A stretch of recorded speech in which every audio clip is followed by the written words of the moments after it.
Interpersonal skill, seorang bayi itu tidak terlahir dengan interpersonal skill. Ya, jadi memang interpersonal skill ini adalah ilmu yang harus dipelajari dan dipraktekkan dalam kehidupan kita sehari-hari. Ya, jadi tidak ada yang namanya bawaan. Kenapa?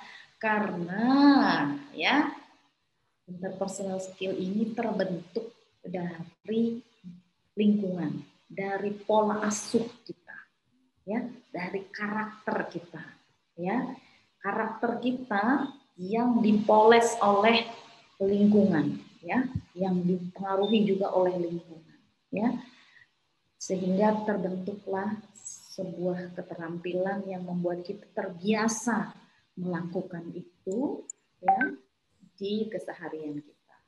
Nah, lingkungan ini sangat berpengaruh, ya, membuat kita menjadi orang yang punya interpersonal skill baik atau justru menjadi orang yang punya interpersonal skill yang buruk.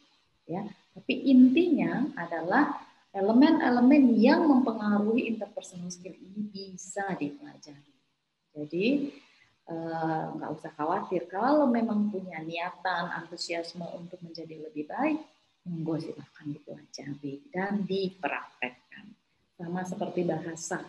Bahasa setelah dipelajari harus dipraktekkan. Kalau enggak bisa juga kita pakai bahasa itu. Oke, saya hanya membatasi pada 6 saja. Pertama karena keterbatasan waktu. Yang kedua juga saya pilihkan hanya untuk yang wajib-wajib untuk di dunia kerja. Ya, jadi kalau untuk di dunia media sosial mungkin lain lagi elemen-elemennya, tapi sebagian sama. Ya, contohnya yang 1 sampai 3 dan 6 itu sama, di mana-mana kita harus punya itu. Cuman bedanya lingkungannya tadi saya katakan ya, lingkungan itu membentuk kita ya menjadi sosok yang seperti apa. Masuklah ke dalam dunia atau lingkungan yang membuat kita akan menjadi lebih baik tentunya. Oke, ini 6 elemen yang wajib diasah di dunia kerja. Tadi menjawab pertanyaan Ibu siapa tadi Bu Katrin tentang kalau udah ya interpersonal skill sudah bagus, apa namanya technical skillnya bagus, tapi kok belum promosi juga ya. Mungkin kita merasa sudah bagus. Tadi skornya mudah-mudahan udah di 40-50, ya kan, gitu. Atau udah mendekati 50 dan 45 gitu ya. Tapi ada hal-hal yang mungkin perlu masih kita asah di sini yang akan membuat kita menjadi the chosen one ya, orang yang terpilih untuk menempati sebuah posisi yang dipromosikan itu. Oke, apa aja itu? Pertama kita mulai dengan yang paling basic untuk bisa kita mempunyai interpersonal skill yang baik adalah rasa percaya diri. Rasa percaya diri itu adalah sikap ya. Sikap ya, sebuah sikap ya. Keyakinan ya atas kemampuan diri kita. Ya ini ada gambarnya tuh yang tadi nggak bisa, saya mah orangnya gini, saya mah udahlah saya mah begini orangnya nggak bisa ya, itu kita gunting tuh T-nya ya jadi I can, jadi saya bisa ya. Soalnya kalau ini pakai bahasa Inggris punten, kalau bahasa Indonesia digunting A-nya jadi saya bis gitu ya nggak jadi bis kita ya, saya bisa ya. Kalau bahasa Inggris kita gunting T-nya jadi I can, jadi I can ya gitu ya. Harus punya rasa percaya diri, yakin kalau kita itu mampu dengan kemampuan diri kita sendiri. Ya kita mampu melakukannya, kita mampu, kita bisa ya. Gitu. Ini kita melakukannya secara sadar bahwa kita bisa ya, jangan secara tidak sadar. Kok bisa ya saya? Nah itu nggak sadar namanya. Sering nggak begitu? Ya, kok bisa ya saya nggak nyangka? Dirinya sendiri nggak nyangka ya gitu ya. Tapi kalau rasa percaya diri ini ya memang dari dalam diri kita sendiri, kita sedang sendiri itu kita yakin kita mampu ya. Rasa percaya diri ini dibentuk melalui proses ya dari kita kecil tuh ya, dari anak-anak itu mulai menunjukkan interaksi dengan orang di sekitarnya, terutama ibunya ya, atau lingkungannya, babysitternya, saudara-saudaranya, itu sudah mulai terbentuk. rasa percaya diri, ya, sampai saat ini. Sampai saat ini, karena rasa percaya diri itu juga sesuatu yang dinamis, kadang muncul kadang hilang, ya gitu ya. Jadi memang harus terus kita ada intrapersonal tadi, bicara dengan diri sendiri, ya kan, gitu, ya. Nah, ini tadi saya katakan pengaruh dari pola asuh dan pengalaman hidup juga mempengaruhi rasa percaya diri yang ada di dalam diri kita, ya. Rasa percaya diri itu dapat dipelajari, ya. Banyak sekali training-training yang mengasah confidence level, ya, seseorang untuk menjadi lebih percaya diri. Ada orang yang rasa percaya dirinya itu benar-benar jatuh di level bawah, ya, sehingga takut menghadapi siapapun, ya, takut menghadapi dunia, disuruh bicara nggak mau, ya, disuruh ketemu orang males, ya, itu butuh terapi, ya, tidak hanya sekadar belajar apa-apa yang mempengaruhi, tapi butuh terapi khusus, ya, butuh penanganan khusus. Oke. Kalau kita lihat ya salah satunya adalah yang mempengaruhi interpersonal skill kita itu tadi adalah rasa percaya diri yang pas-pas saja, ya. Rasa percaya diri ini dipengaruhi faktor eksternal. Contohnya ya, rasa percaya diri kita itu bisa hilang masuk pada anak-anak ini, kebetulan kalau masih banyak teman-teman yang masih muda-muda punya anak-anak kecil, ya, itu rasa percaya diri seseorang, apalagi anak-anak, itu bisa hilang kalau sering dilarang. Ya, jangan, ya, kata jangan, ya. Atau kalau mau melakukan sesuatu itu harus izin dulu, ya. Kalau tidak dapat izin nggak boleh. Pokoknya jangan coba-coba bikin sesuatu kalau tidak saya izinkan. Ya. Ini juga sering terjadi di tempat kerja, ya. Jadi seseorang itu tidak merasa punya wewenang, tidak punya kemampuan untuk berekspresi, ya. Ini kalau walaupun sudah baik hasilnya, tapi kalau atasannya atau orang tuanya tidak memberikan persetujuan, tetap aja salah. Nah, ini bisa meruntuhkan rasa percaya diri dalam jangka panjang, ya. Dan berikutnya lagi adalah jarang dipuji, ya, gitu. Jadi dianggap hal-hal yang biasa saja.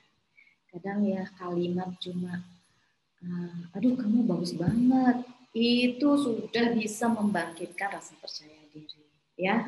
Gitu. Kalimatnya cuma 2 kata, nggak pakai beli lagi, gitu, ya kan, gitu. Tetapi bisa membuat seseorang menjadi luar biasa, ya.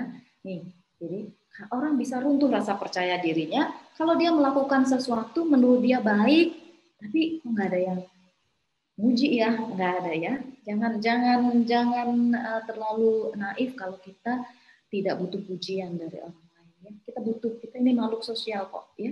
Walaupun sekedar, aduh bagus banget, ya, atau kalimat yang luar biasa, wow luar biasa ya, ih hebat banget ya, itu sesuatu yang membangkitkan rasa percaya diri, ya. Rasa percaya diri hilang karena Anda jarang dipuji, ya. Nah, ini kalau jadi atasan nih sering-sering muji, ya, supaya lebih bersemangat timnya, ya. Yang berikutnya tuh kurang percaya diri karena sering disalahkan. Ya, udah jarang dipuji disalahkan lagi, ya, gitu, ya. Tidak boleh melakukan sesuatu tanpa persetujuan, berarti tidak ada wewenang, ya. Ini jangan, itu jangan, ya. Kalau orang Jawa ini jangan, itu jangan, ikai lauk gitu, ya. Jangan tuh sayur kalau orang Jawa bilang. Ini jangan, itu jangan, ya. Nah, kemudian kalau udah bagus juga karena tidak ada persetujuan tetap salah, ya. Jarang dipuji, disalah-salahkan, terus dapat hukuman lagi, ya. Nah, ada yang lebih parah lagi di doktrin, ya. Udahlah, nggak bisa lah, kamu nggak mampu lah itu, ya. Nggak usah coba-coba lah, ya. Ini dimatikan semangatnya, ya. Ini bisa mempengaruhi rasa percaya diri. Ini faktor eksternal, orang lain yang melakukan, ya. Jadi kalau kita dalam posisi itu, Jangan lakukan. Karena kita tidak mau ini dilakukan terhadap kita. Ya kan? Ya. Nah, rasa percaya diri faktor eksternal bisa muncul bila kita itu sering diberi kewenangan ya, diberi kesempatan untuk berekspresi. Ya, diberi kesempatan untuk membuat kesalahan katanya. Ya, boleh berekspresi. Belum tentu benar, ya. Belum tentu 100% benar. Tapi yang memberi kesempatan yakin bahwa itu tidak akan 100% salah. Kan gitu, ya. Jadi rasa percaya diri itu muncul kalau kita diberi kesempatan untuk berekspresi. Yang kedua, kalau kita diberi pujian. Ya, bila melakukan hal yang baik, bagus, udah bagus, luar biasa, ya bisa ditingkatkan lagi. Mungkin di sininya, di situnya, ya besok di iniin, di ituin, ya dipuji tapi diberi masukan. Yang ketiga diberi semangat, ya untuk bisa lebih lagi. Udah bagus, ya pasti, tapi besok pasti bisa lebih bagus. Ini contoh-contoh membangun rasa percaya diri. Coba dicatat ini ya. Ini buat seorang pemimpin ini wajib, dan sebagai ibu, sebagai ayah di rumah juga wajib memberikan ini kepada anak-anak. Ya, mereka butuh ini dari kita. Ya, yang berikutnya adalah bila terjadi kesalahan jangan dihukum. Ya, orang itu tempatnya salah katanya. Ya, kesalahan dikritik dengan sesuatu yang membangun. Kalau salah, bagaimana baiknya? Tolong ditunjukkan. Ya, bagaimana seharusnya? Tolong ditunjukkan. Ya, jadi kalau kita ingin anak-anak kita, tim kita, ya bawahan kita itu mempunyai rasa percaya yang tinggi, rasa percaya diri yang tinggi, maka lakukanlah ini. Ini bisa membangkitkan rasa percaya diri mereka. Ya, nah, ini dari luar, tapi dari dalam. Kalau saya kasih training itu selalu internal motivation itu selalu lebih kuat daripada external motivation. Ya, kita itu harus punya rasa di dalam diri kita sendiri. Ya, kalau rasa di dalam diri kita itu sendiri lebih kuat, maka yang di luar itu agaknya agak lebih samar, ya, yang di dalamnya muncul. Nah, faktor internal ini juga ada dua. Ada yang membuat rasa percaya diri kita hilang, sehingga kita tidak mau berinteraksi dengan orang, sehingga kita malas berinteraksi dengan orang, sehingga kita tidak mau membuka diri, ya. Karena apa? Karena diri kita sendiri ragu-ragu dengan kemampuan diri kita sendiri. Males saya teh begini orangnya, saya tuh orangnya maluan, saya tuh nggak bisa ngomong, saya itu, aduh, saya tuh males kalau ketemu orang itu, ya, gitu ya. Ya, Anda sendiri sudah menyatakan malas untuk ketemu orang. Bagaimana orang mau bersemangat ketemu dengan Anda? Ya kan? Rasa percaya diri itu di dalam diri sendiri itu harus Anda hilangkan, delete. Ya. Yang kedua, rasa percaya diri bisa hilang ya bila Anda tidak tahu situasi yang akan dihadapi seperti apa. Nah, gitu ya. Kita mau masuk ke lingkungan baru. Aduh, bisa nggak saya nanti ya? Ya, mampukah saya ada di sana ya?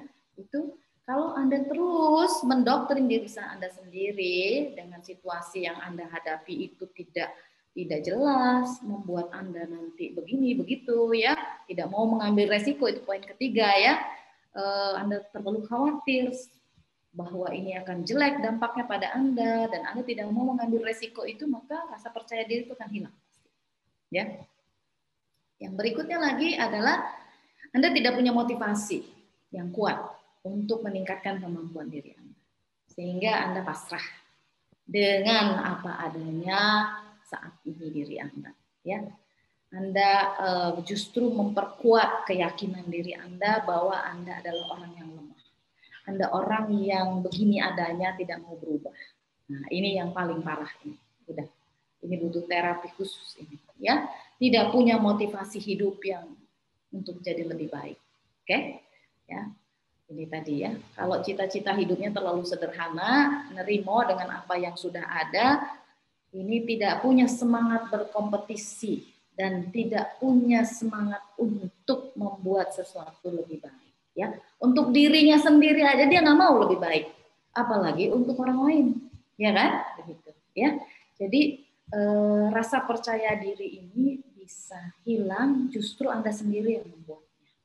Ya, coba kalau ada hal-hal ini di dalam diri kita, pencet tombol delete. Ya, pencet tombol delete. Ya, caranya bagaimana? Sebelum pencet tombol delete, yakinin dulu yang di sebelah kanan. Ya, Anda harus paham kenapa Anda begitu. Ya, apa yang membuat diri Anda seperti itu. Ya, pahami diri sendiri. Apa sih masalahnya? Ya, masalahnya itu apa? Ya, pahami situasi yang akan Anda hadapi itu seperti apa. Ya, bangkitkan.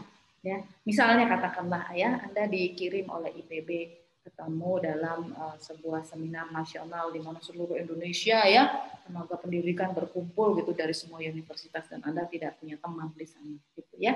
Nah, Anda tentu membayangkan siapa yang akan saya temuin di sana ya, siapa ya pesertanya ya, dari mana ya, terus saya harus bagaimana ya nanti ya di sana ya, gitu ya. Saya harus melakukan apa? Jadi pahami situasi yang akan Anda hadapi ya. Itu akan membangkitkan rasa percaya diri. Nah, tadi memahami diri sendiri Pak Badru, ini saya singgung lagi pertanyaan Pak Badru tadi ya, ini berkaitan dengan karakter kita. Kita ini orang yang seperti apa sih ya? Orang yang pesimis, orang yang menggebu-gebu ya, atau orang yang senang hura-hura ya, atau orang yang senang damai-damai aja gitu ya, status quo asal tidak goncang itu dunia sudah aman berarti gitu ya, tidak ada perdebatan apa, berarti dunia baik-baik saja ya. Nah, ini memahami diri sendiri kita yang seperti apa, kemudian pahami yang di luar kita ya, seperti apa dunia yang akan kita masukin ini, lingkungan yang seperti apa ya, itu akan membangkitkan rasa percaya diri kita ya. Berikutnya lagi adalah motivasi yang kuat tentunya. Saya ini ingin berkembang, saya ingin lebih baik daripada saya hari ini. Saya ingin lebih maju, saya ingin dapat promosi. Ya, untuk mendapatkan promosi saya, untuk jabatan saya yang lebih tinggi itu saya butuh ya motivasi yang kuat, saya butuh rasa percaya yang tinggi. Kalau saya sendiri tidak percaya dengan diri saya, bagaimana atasan saya bisa percaya pada saya? Bagaimana bawahan saya akan percaya dengan saya kalau saya sendiri tidak percaya pada diri saya sendiri? Tidak percaya pada kemampuan diri saya sendiri. Ya, mempunyai cita-cita yang tinggi ya. Ya, itu tadi ya, ingin lebih lagi. Hari ini kita di posisi ini, besok di situ, besok di atasnya lagi ya. Ada tujuan hidup, ya. Ada cita-cita. Itu yang akan membuat kita berani mengambil risiko, berani mencoba hal-hal yang baru. Dan untuk mencoba hal-hal yang baru itu butuh rasa percaya diri ya. Dari satu faktor saja ya, ini rasa percaya diri Anda yakinkan bisa diasah. Ya, hilangkan ya faktor yang negatif-negatifnya, ya, dan asah faktor yang positif-positifnya, supaya rasa percaya diri itu timbul. Oke. Dan untuk faktor eksternal hindari kalau bisa, ya. Faktor eksternal itu orang bilang Anda tidak bisa, tapi kalau faktor internal Anda kuat, Anda yakin Anda bisa dan Anda justru punya semangat untuk membuktikan kepada orang lain bahwa Anda bisa. Ya kan? Rasa percaya diri Anda muncul. Makanya saya katakan faktor internal buat saya lebih penting daripada faktor eksternal. Tapi untuk anak-anak mereka belum punya loh, ya, belum punya. Waktu mereka kecil itu belum punya, belum seperti kita punya cita-cita hidup. Mereka masih kecil ya. Oleh sebab itu, kalau kita berada pada posisi dewasa, ke anak-anak itu hati-hati. Faktor eksternal bisa membuat trauma pada mereka. Ya, trauma bahwa mereka tidak punya rasa percaya diri, rasa takut salah, takut disalahkan ya, takut berbuat. Hati-hati. Oke? Oke. Nah, rasa percaya diri itu kalau sudah muncul juga tidak boleh terlalu tinggi, ya, nggak boleh berlebih-lebihan. Semuanya yang terlalu berlebihan itu tidak baik. Dan rasa tidak percaya diri juga tidak boleh terlalu kejauhan, ya. Nah, kalau terlalu jauh nih, kalau rasa percaya diri kita hilang, itu biasanya kita jadi orang yang lemah, ya, orang yang merasa diri kita nggak mampu ini, nggak mampu itu, ya. Akibatnya gesturnya menjadi tidak bersemangat, ya.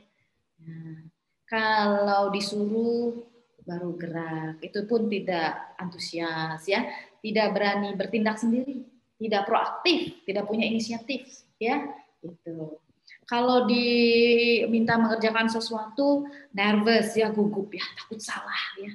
Takut salah, aduh nanti salah gimana ya, aduh gimana ya, gitu ya, aduh saya tuh nggak bisa sebetulnya ya, gitu. Belum apa-apa sudah menghakimi diri sendiri, ya. Ini tidak boleh, ya. Dan orang-orang yang seperti ini saya yakinkan 100% sulit maju, sulit berkembang, ya. Dan kalau terasa percaya diri terlalu tinggi juga tidak baik, ya. Kadang kita jadi sombong tentunya, ya. Itu kita merasa diri kita lebih baik dari orang lain, ya. Lebih pintar, lebih jago, lebih pantas, ya. Kok dia, kok bukan saya, kan saya lebih pantas, ya. Seperti itu, ya. Jatuhnya nanti sering meremehkan, ya. Gitu. Jadi menganggap orang lain lebih rendah daripada kita, meremehkan, ya. Yang ketiga, ini terlalu berapi-api, ya. Kita juga males tuh kadang-kadang ya sama orang yang terlalu bersemangat, ya. Terlalu berapi-api, terlalu bersemangat, ingin tampil, ingin dapat kredit, ya. Akhirnya tidak, istilahnya tidak mengindahkan aturan main, gitu ya. Karena tadi terlalu berapi-api, terlalu percaya diri, ya. Dan orang-orang yang seperti ini biasanya ceroboh. Ya, kalau sudah terlalu merasa diri lebih baik dari orang lain, terlalu berapi-api, terlalu bersemangat, biasanya dibarengi dengan ceroboh, keceblos nanti, gitu ya. Jadi nggak boleh juga terlalu kiri, terlalu kanan, gitu ya. Sedang-sedang saja, keluarkan bila diperlukan, ya. Dan yang pasti jangan sombong, ya, karena rasa percaya diri terlalu lebih akan membawa kesombongan. Oke, kita nggak mau punya pemimpin yang sombong, kita nggak mau punya teman yang sombong, ya kan? Ya. Nah, ciri-ciri orang yang punya rasa percaya diri yang baik itu seperti apa sih? Ya, kita lihat kalau dia tampil ya, itu bawaannya tuh bersemangat ya, bikin kita juga jadi kebawa bersemangat. Ya, tidak lesu, males gitu ya, ramah, banyak senyum ya, berani memulai percakapan. Sekali lagi tadi ya, ciri-ciri orang yang punya interpersonal skill yang baik itu proaktif, berani memulai percakapan, ya, berjabat tangan dengan hangat untuk berinteraksi ya. Kalaupun kalau tidak mau berjabat tangan, ya memberikan salam dengan gestur yang enak gitu, yang buat orang nyaman dan respect, ya kan? Gitu ya. Berani menatap mata audiens tentunya, ya. Kita lihat ini, kalau di sini saya nggak bisa lihat matanya ini ya, gitu ya. Saya lihat ini aja, kamera aja, gitu ya. Tapi kalau kita berinteraksi langsung, itu akan kelihatan orang itu respect kepada kita atau tidak dengan cara dia melihat, berinteraksi mata dengan kita atau tidak, gitu ya. Nah, bayangkan kalau saya ini ya presentasi tapi mata saya ke sana terus gitu, ya, gitu ya. Itu artinya saya tidak mau berinteraksi dengan Anda. Kalau bahasa komunikasinya tidak check in dengan audiensnya, gitu ya. Kita harus check in, kita harus lihat itu gesturnya seperti apa. Mereka tertarik gak dengan apa yang saya katakan, ya? Mereka terlihat antusias atau tidak? Bagaimana itu ekspresi wajahnya, ya? Tidur, apa matanya itu ngernyit karena memerhatikan atau tidur, ya, gitu ya. Itu karena kontak mata jadi bisa terlihat semuanya. Gitu ya, ciri-ciri orang yang percaya diri itu saat tampil dia berani untuk melihat audiensnya, ya, yang diajak bicara. Bicara santun, tenang, ya, tidak ada kesan sombong atau merendahkan. Ya, ini orang yang percaya dirinya pada level yang tepat, gitu. Ya, oke. Sudah di situkah saya saat ini? Semoga semuanya sudah di situ, ya. Oke.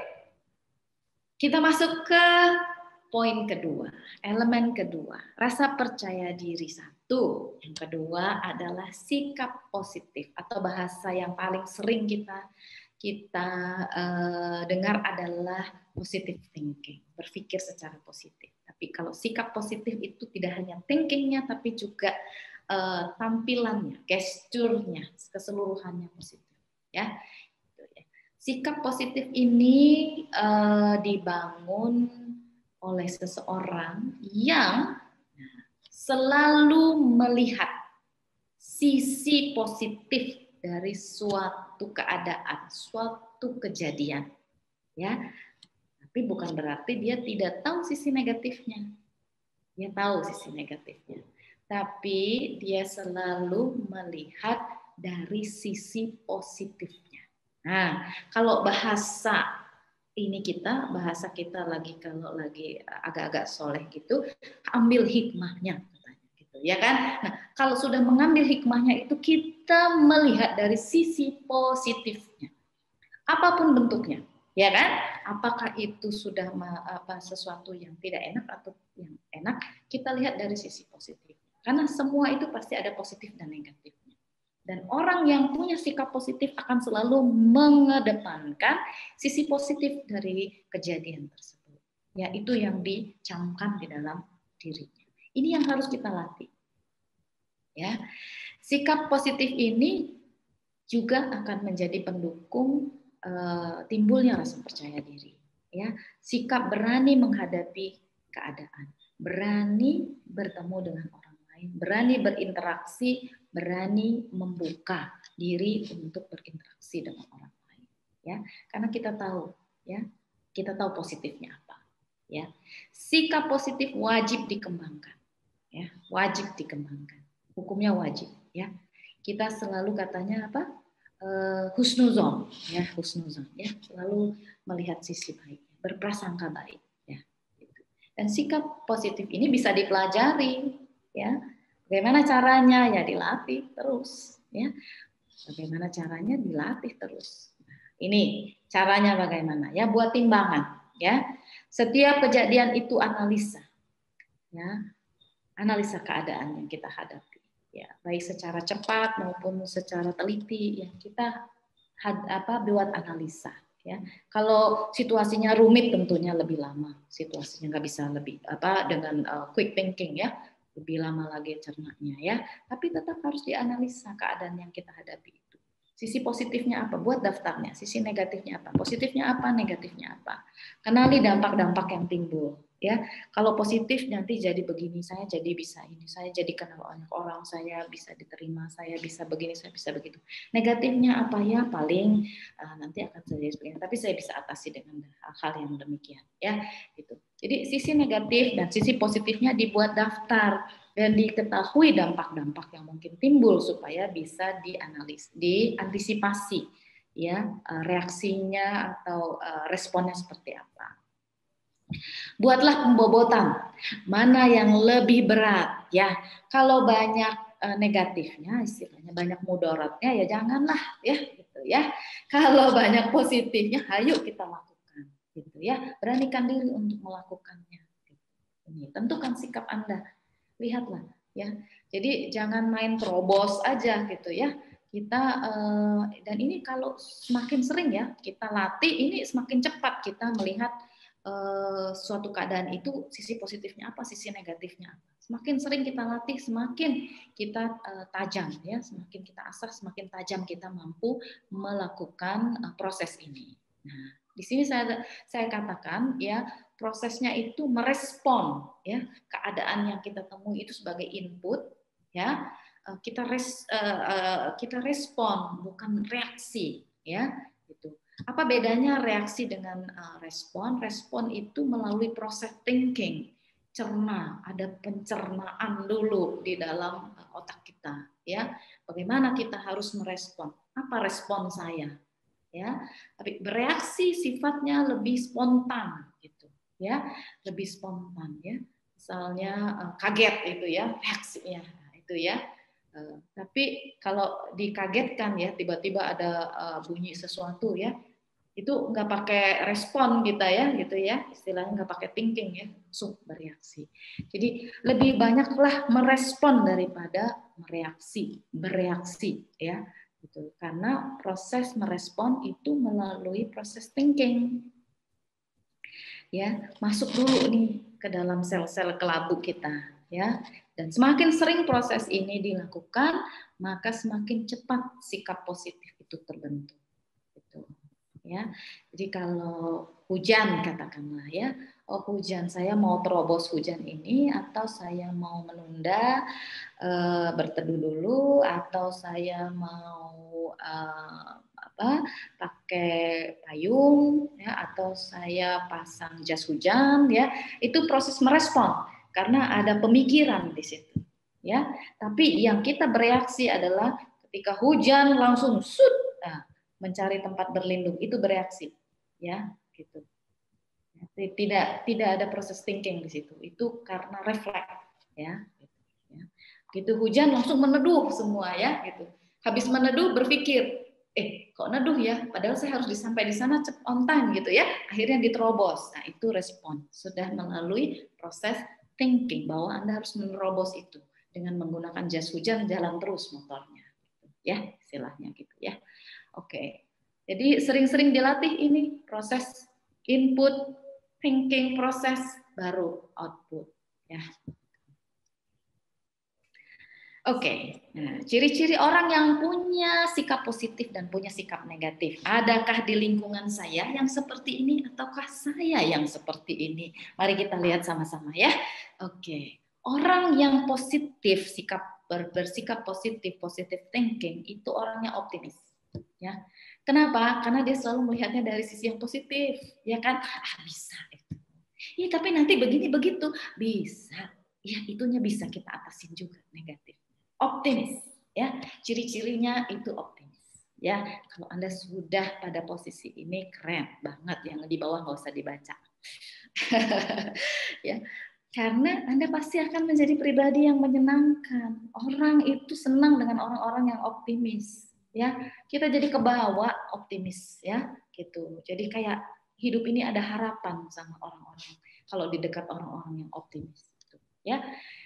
Dan disenangi banyak orang, banyak teman. Ya, sekali lagi tadi lingkaran paling luar adalah banyak teman, ciri-ciri orang yang punya interpersonal skill baik. Ya, mereka ini solutif, ya selalu memiliki ide untuk menyelesaikan masalah. Ya, oleh sebab itu senang didekati orang, ya, dan bisa jadi pemimpin pastinya, karena solutif. Salah satu tugas pemimpin adalah memberikan solusi kalau timnya punya masalah, ya kan? Jadi Anda jadi orang yang solutif dulu, orang yang optimis, solutif ya. Bisa Anda ciri-ciri orang yang punya bakat untuk jadi pemimpin ya. Dan orang-orang yang seperti ini biasanya lebih cepat maju dan berkembang. Saya yakin banget ya. Nah, orang-orang yang punya sikap negatif ya itu kok optimis juga ya. Sama ini ya, salah ya saya ya. Oke, tadi ya. Oke, mohon maaf ini yang negatifnya itu kok saya salah masukkan ya, ini maaf. Oke, jadi orang yang punya mental negatif itu biasanya sikapnya pesimis. Dan kebalikannya ya, Bu Putri ya. Ya. Kalau yang positif optimis. Optimis ya. Kalau yang positif itu optimis, semua bisa. Kalau yang negatif ini pesimis, semua nggak bisa gitu ya. Dan kayaknya susah banget gitu ya. Iya, semua di bawah susah gitu. Aduh nggak bisa itu, aduh susah. Nanti begini, nanti begitu. Jadi negativity-nya, list negatifnya itu yang lebih dikedepankan. Mungkin terlalu banyak kekhawatiran gitu ya, Bu Putri ya. Iya betul. Itu terlalu khawatir ya, dan cenderung apatis, akibatnya tidak mau melakukan gitu. Ya, tidak melakukan sesuatu, tidak mau bergerak gitu. Ya. Itu satu, pesimis, apatis ya, selalu melihat dari sisi negatifnya. Banyak mengeluhnya biasanya ya, banyak mengeluhnya. Nah, ini ada nggak di sekitar kita ini?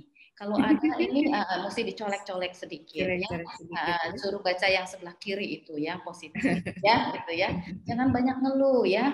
Jangan banyak ngeluh. Hidup ini memang tidak sempurna, tapi ada yang sempurnanya ya, ada yang enaknya juga. Itu aja yang kita kembangkan gitu ya. Terus sering membicarakan kejelekan orang lain. Nah, gitu ya. Sebetulnya apa? Karena dia ingin menutupi kekurangan dirinya sendiri. Kenapa? Jadi menjelekkan orang lain supaya saya terlihat lebih baik. Gitu.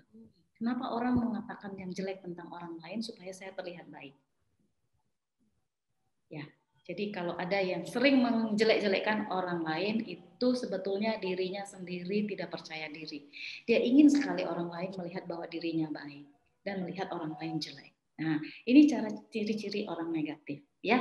Jadi sering mengeluh tentang keadaan, ya, aduh susah, aduh ini begini, aduh aturannya susah, aduh itu, ya, semua salah, semua negatif, ya. Yang berikutnya si Anu begini, si Inu begitu, ya, nggak ada bagusnya orang lain, ya, awaknya sendiri yang bagus, gitu, ya. Ini contohnya. Dan tidak punya solusi. Kalau ditanya, terus gimana baiknya, yang nggak tahu, ya kan? Orang aku udah bilang itu nggak bisa, ya bagaimana ya? Ya, jadi tidak punya solusi, ya, begitu, ya. Dan yang seperti ini tentunya susah berkembang, susah diajak untuk bekerja lebih banyak, ya, karena akan menebarkan virus-virus yang justru akan menghancurkan kerjasama tim, ya. Ya, jadi yang manakah saya? Mudah-mudahan semuanya ini 100% ada di yang positif, ya.